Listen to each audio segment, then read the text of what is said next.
Friends in Christ, Pastor Brian here. Now I'll be teaching another section of Judeo-Christian Journeys for the University of Dubuque's Life program starting later in September. It's an opportunity for me to use a gift God has given me, teaching, and for me to engage with many of our fellow citizens and find out what they think about Christianity and those of us who are followers of Jesus. Now, it's always an enlightening class, at least for me. Now, the reality is we try and cover 2,000 years of Christian history in 5 weeks, and this requires a lot of reading on their part, and certainly lots gets left out or glossed over. We paint with broad strokes for the most part, but we do get into some details, and when they're asked to reflect on the class, most of my students say something to the effect of, well, I thought I knew what Christianity or the Bible was and what it was about, but I only knew a small portion of it.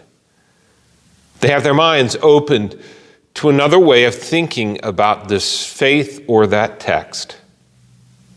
And they discover that what they learned as kids, if they learned anything at all, was only scratching the surface of this tradition. That there was still so much more to chew on. And if you've been with us the last few weeks, you know what I mean.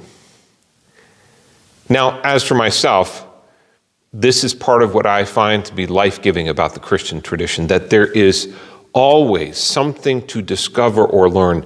Sometimes it means relearning things. Now, it doesn't mean that the core of our faith changes. The God who we worship, whose Son Jesus that we follow, is constant. And we learn the enduring character of this God through the text of the Bible and in the person of Jesus. But what seems so evident when I'm 20 changes by the time I'm 50. My life experience now shows the wisdom of a lectionary that means we come back to the same text time and again. And so we hear different things in them each time, receiving different insights or good news than before because, well, we're different people in a different time. The life fuller and more abundant in the reign of God does not come from having a baptismal certificate or being confirmed. It's not a momentary kind of thing. Rather, it comes from the lifetime walk with Jesus and other people of faith.